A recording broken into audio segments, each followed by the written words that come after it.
Greetings, this is Dr. Charles John II from a different perspective on life. I have a guest with me, Pastor Kevin Burns. Pastor Burns? Yes, Pastor Charles. Okay. Today we're going to be talking about a little bit about police brutality and some of the laws that govern us. Now, Pastor Burns, Yes. were you aware during the Derek Chauvin, Officer Derek Chauvin, he pressed his knee upon Mr. Floyd's neck, 9 minutes 29 seconds. Were you aware of that? Yes, I was aware of that. We also aware the other police brutality that took place on Michael Brown in St. Louis and Eric Gardner in New York City. Yes, I'm aware of all of those incidents. Well, understand that 1,000 civilians are killed each year by law enforcement in the United States. Were you aware of that? Yes, I'm also aware of that. And black men are 2.5 times more likely than white men to be killed by police officers during their lifetime. Are you aware of that? I am aware of that. I am somewhat a little leery about those statistics, but yes, I'm aware of the general consensus. Okay. Now, also, 40% of United States law enforcement officers under the data submission agencies are voluntarily a part of the problem, stating that in California it is said that police stopped using force against black people, and 25% of white officers are more likely to use a gun in black neighborhoods. Now, in 2020, there were 1,021 fatal police shootings. In 2019, there were 999 fatal shootings here in America. Now, there is a blue wall of silence, the blue code and blue shield, to denote the code of silence among police officers, not to report on colleagues' errors of misconduct or crimes, including police brutality. Now, 79% of the code still exists, they say.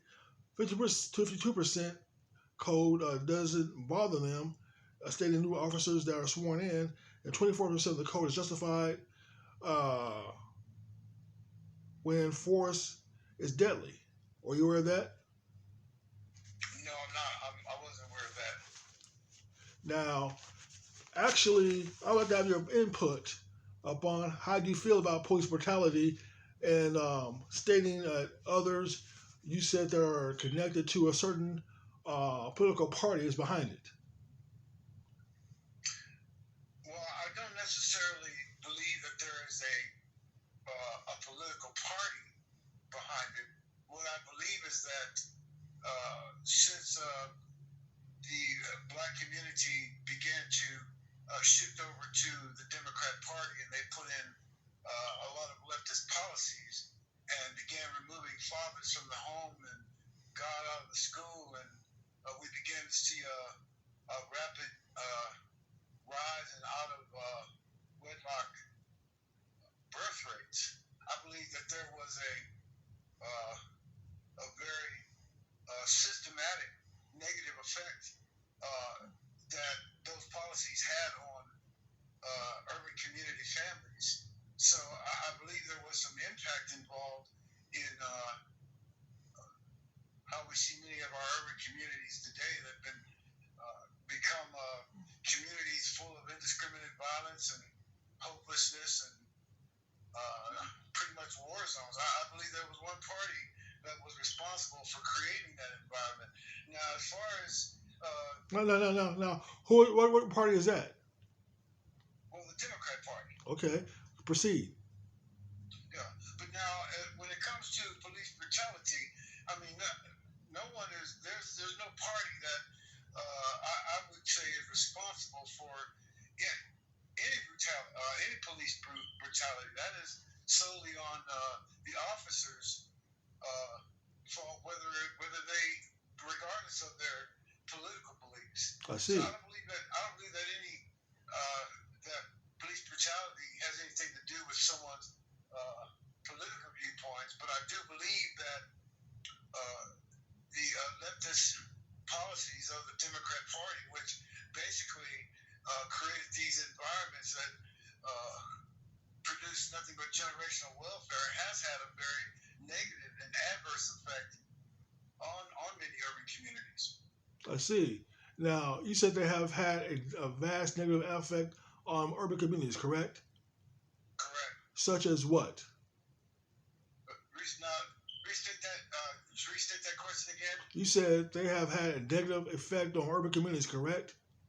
Correct. Okay, such as what? What kind of? When you take fathers out of the home and replace them with a big government sugar daddy. Okay. When you reward women for having children out of wedlock, they celebrate gay marriage. Okay. But they do nothing to try to encourage marriage among urban couples.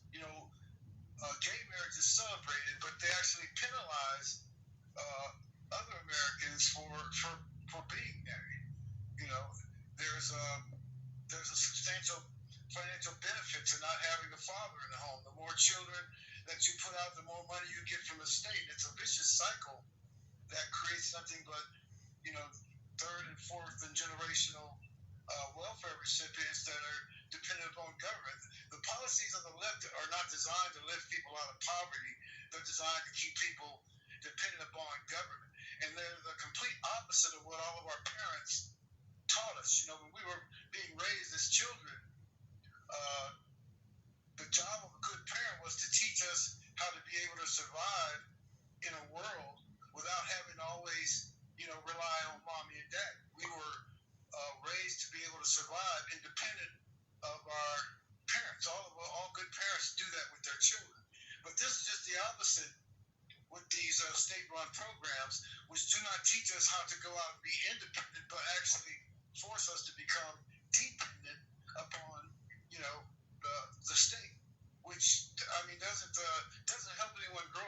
I'm all for helping people who need a hand up, but it has become a generational thing where people become dependent upon those things, and they're not helped at all. Well, do you think? That's my opinion. Now, do you think this is systematic racism? Well, I believe that. I believe there's systemic racism involved in keeping black people dependent upon voting for a particular party. Now, let me ask you a question now. Since you stated that, now say for instance, let's go back to welfare for a second. You said that keeping the daddy government, right? Right.